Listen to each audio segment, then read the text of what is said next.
नमस्कार, मैं कमलेश कबीर आपका एक बार फिर स्वागत करता हूं इस नए एपिसोड में। आज के इस एपिसोड में हम बात करेंगे पहले चरण के मतदान की। और खबरें आ रही है, आप सभी को पता होगा कि पहले चरण का जो मतदान प्रतिशत रहा वो इस बार बहुत कम रहा है। और वैसे भी अगर हम देखें तो आपको पता होगा 1984 में पहली बार जब राजीव गांधी चुनावी मैदान में उतरे थे, उस वक्त चुनाव में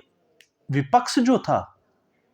वो बुरी तरह, या हम इसको कहें कि विपक्ष की बहुत बुरी तरह हार हुई थी, जिसमें अकेली कांग्रेस पार्टी ने 414 सीटें जीती थी। लेकिन इस बार के चुनाव में जैसा कि आप अंदाजा लगा सकते हैं कि इस बार जो है वो कम मतदान हुआ है। और उस मतदान की वजह सभी पार्टियां जो है वो एक दूसरे के ऊपर आरोप लगा रही है। आपने देखा होगा, दावे किए जा रहे हैं कि भारतीय जनता पार्टी की तरफ से दावे किए जा रहे हैं कि भारतीय जनता पार्टी को जो है वो इस चुनाव में एज मिला है। कांग्रेस पार्टी और विपक्ष की पार्टियां कह रही है कि नहीं, कम मतदान हुआ है, इसका फायदा जो है वो विपक्ष को होगा, क्योंकि इस बार लोग जो है वो भारतीय जनता पार्टी को मतदान देने के लिए या इसको लिए तैयार नहीं थे। तो मोदी के तीसरे टर्म जो है वो नहीं देखना चाहते थे। और इसमें जो है इस फेहरिस्त में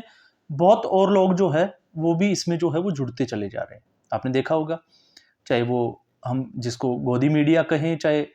एक एजेंडा पत्रकारों का भी एक मीडिया है जो चाइनीज मीडिया वाले हैं, उनका भी आप लोग देखोगे तो सबका जो है वो आकलन यही है। लेकिन जब हम बात करते हैं कि मतदान का जो प्रतिशत है वो कम रहा, क्योंकि ये भी कयास लगाए जा रहे हैं कि गर्मी की वजह से भी जो है वो मतदान कम रहा।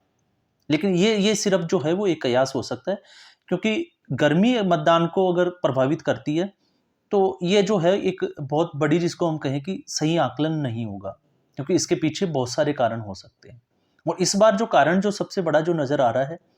क्योंकि अगर पहले चरण की अगर हम बात करें तो पहले चरण में 21 राज्यों की 102 सीटों के ऊपर चुनाव लड़ा गया। और इन्हीं 102 सीटों की अगर हम बात करते हैं तो पिछले 2019 का चुनाव, आपको पता होगा 2014 के बाद में 2019 का चुनाव उससे भी ज्यादा उत्साह के साथ जो है वो लड़ा गया था। और उस वक्त इस 102 सीटों में से भारतीय जनता पार्टी के खाते में जो सीटें आई थी उनकी संख्या थी 45। लेकिन इस बार जो है वो अनुमान यह है कि पहले चरण के 102 सीटों के चुनाव में भारतीय जनता पार्टी जो है वो लगभग 60 सीटों से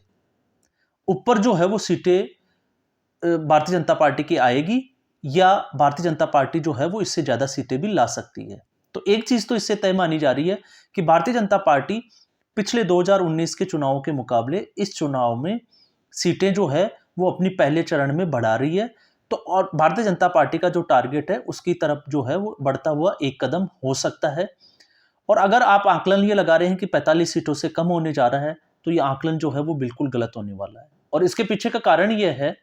क्योंकि इस बार जो है विपक्ष कहीं भी आप देखोगे तो विपक्ष जो है वो कहीं भी दिख नहीं रहा है, दिखाई नहीं दे रहा है।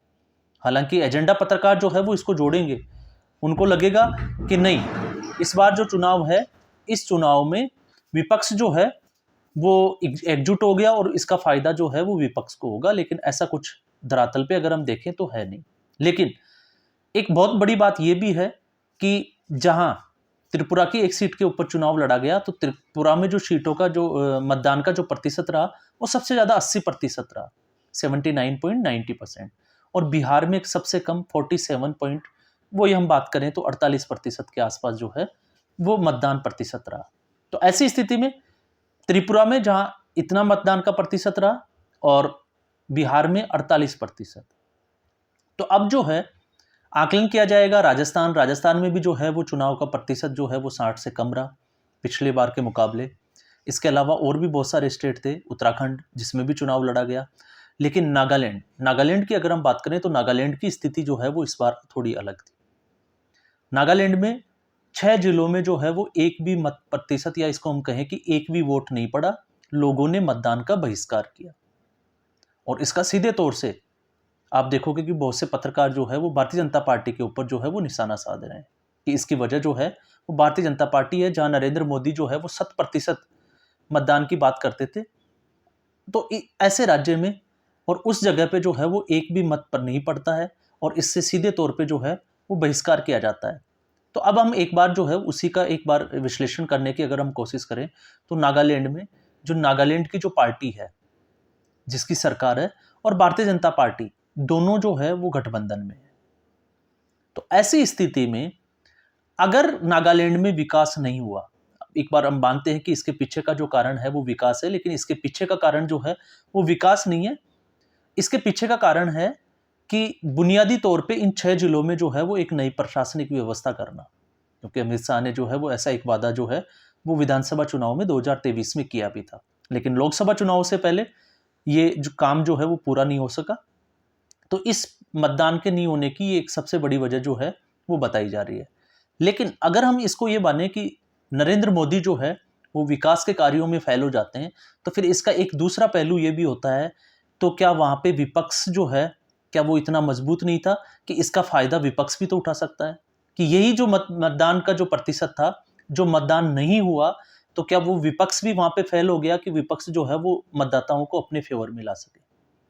क्योंकि आपने देखा, जब भी एंटी इनकम्बेंसी होती है या और भी कोई कारण होते हैं, जब सरकार से लोग खुश नहीं होते हैं, तो विपक्ष के लिए जो है वो लोग वोट करते हैं। तो फिर नागालैंड के लोगों ने विपक्ष के लिए वोट क्यों नहीं किया, ये भी एक जो है वो सबसे बड़ा सवाल जो है वो खड़ा करता है। तो यहाँ पे कम मतदान हुआ है, तो इसका फायदा आज तक आपने देखा होगा कि कम मतदान का जो फायदा है,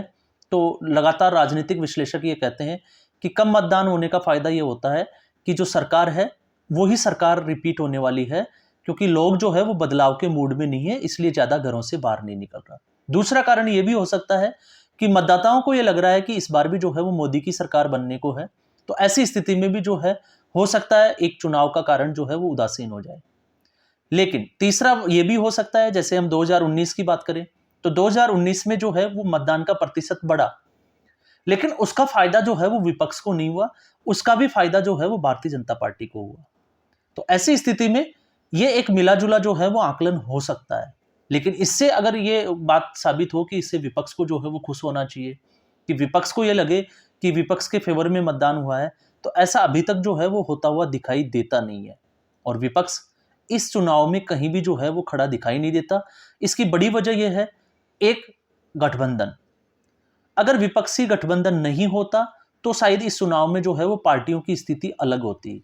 जहां कांग्रेस जैसी पार्टी जो है वो अपने दम पे चुनाव लड़ती। लेकिन इस बार चुनाव का विपक्षी गठबंधन, तो इसने सीधे तौर से जो है वो लोगों को एक मैसेज दिया कि मोदी को हराने के लिए सारा जो विपक्ष का कुनबा है वो एक जगह हो गया। और इस विपक्ष के कुनबे में ज्यादातर पार्टियों के जो है वो परिवारवाद के जो है वो आरोप लगे हुए हैं, और दिखता भी है। इसके अलावा कई पार्टियों पे जो है वो भ्रष्टाचार के बड़े आरोप जो है वो लगे हुए हैं, और लालू यादव जैसे लोग जो हैं वो इन आरोपों में जेल भी जा चुके हैं। तो ऐसी स्थिति में जो है वो लोगों को साफ तौर से एक मैसेज जाता है कि ये सभी लोग जो है वो मोदी को हराने के लिए इकट्ठे हुए हैं। दूसरी स्थिति ये भी हो सकती है कि ममता बनर्जी जहां ये बात करती है कि वो इंडिया गठबंधन का हिस्सा है, लेकिन वो अपने राज्य में, पश्चिमी बंगाल में, क्योंकि आज पश्चिमी बंगाल में भी आपने देखा कि मतदान का प्रतिशत जो है और राज्यों के मुकाबले जो है वो ज्यादा रहा, ये 70% से भी ऊपर रहा। तो फिर लोगों ने इतना उत्साह क्यों दिखाया, तो इसके कई कारण जो है वो सामने आएंगे अब धीरे धीरे। लेकिन ममता बनर्जी जहां पश्चिमी बंगाल में जो है वो कांग्रेस के साथ गठबंधन नहीं करती, अकेले चुनाव लड़ने का जो है वो ऐलान करती है, ठीक ऐसे ही जो है वो लेफ्ट केरला में जो है वो चुनाव लड़ने की घोषणा करता है और राहुल गांधी के खिलाफ भी कैंडिडेट उतार देता है। आम आदमी पार्टी जहां दिल्ली में कांग्रेस पार्टी और आम आदमी पार्टी जो है वो गठबंधन का हिस्सा है, लेकिन पंजाब में वो एक दूसरे के ऊपर जो है वो आरोप लगाते हुए दिखाई देती है, अलग अलग चुनाव लड़ती हुई दिखाई देती है। तो कहीं ना कहीं ये मतदाताओं को एक साफ तौर से मैसेज है कि विपक्ष जो है वो संगठित नहीं है। और विपक्ष के नेता, आपने देखा होगा राम मंदिर के मुद्दे के बाद में कांग्रेस पार्टी, एक बहुत बड़ी पार्टी जिसके बड़े नेता जो है वो लगातार पार्टी छोड़ के दूसरी पार्टियों की तरफ जा रहे हैं, या हम कहें कि ज्यादातर जो नेता है वो भारतीय जनता पार्टी में। कहने को हम आरोप कुछ भी लगा सकते हैं, लेकिन कहीं ना कहीं कांग्रेस की जो हाईकमान है उसके ऊपर भी इसकी जो है वो अंगुली उठाई जा सकती है। तो ये बड़े कारण जो है वो इस बार देखे गए। इसके अलावा अगर हम बात करें, जैसे नागालैंड की हमने बात की, राजस्थान में भी अगर हम देखते हैं तो राजस्थान में मत प्रतिशत जो है वो पहले के मुकाबले कम रहा, लेकिन अंदाज ये लगाया जा सकता है कि इस बार जो है वो नरेंद्र मोदी इन 102 सीटों पे, जो पूरा आकलन है वो ये है कि 60 सीटों से ऊपर सीटें लेते हुए दिखाई देते हैं। तो उनका 400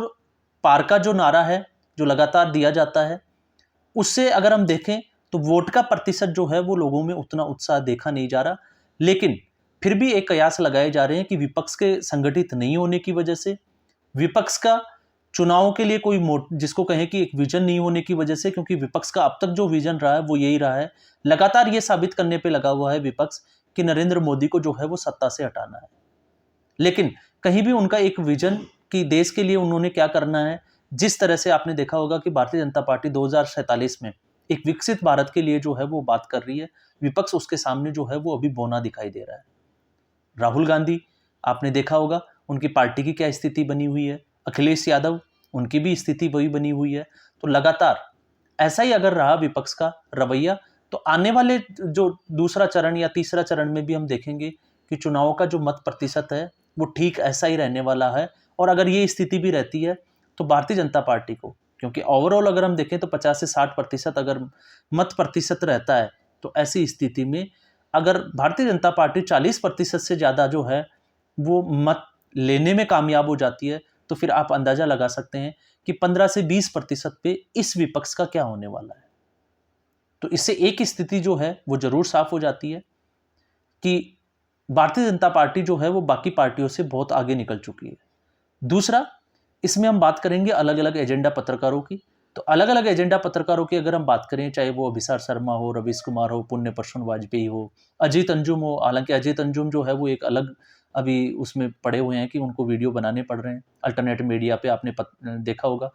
पत्रकार श्रीकांत और गायत्री देवी, तो श्रीकांत ने बड़े खुलासे किए, बड़े आरोप लगाए, अब उनका जो है वो कानूनी पछड़े में पड़े हुए हैं, तो वो उस तरह के जो है वो न्यूज में अभी लगे हुए हैं। लेकिन बड़ी बात यह है कि वो लगातार जो है वो इसके लिए मोदी सरकार को, उनको लग रहा है कि मोदी जो है वो इस बार हारने वाला है, लेकिन ऐसा होने वाला नहीं है। उम्मीद करेंगे अगले एक वीडियो में जो है हम इसके ऊपर बात भी करने वाले रवीश कुमार पे, कि उनका जो वीडियो है उसका हम आकलन करेंगे, उसका विश्लेषण करेंगे और समझेंगे कि उनका एजेंडा जो है वो किस तरह से है और वो किस प्रकार से जो है वो एजेंडा फैला रहे हैं। तो आज के एपिसोड में बस इतना ही, फिर हम एक नए एपिसोड में नए मुद्दे के साथ हाजिर होंगे। तब तक के लिए नमस्कार, धन्यवाद।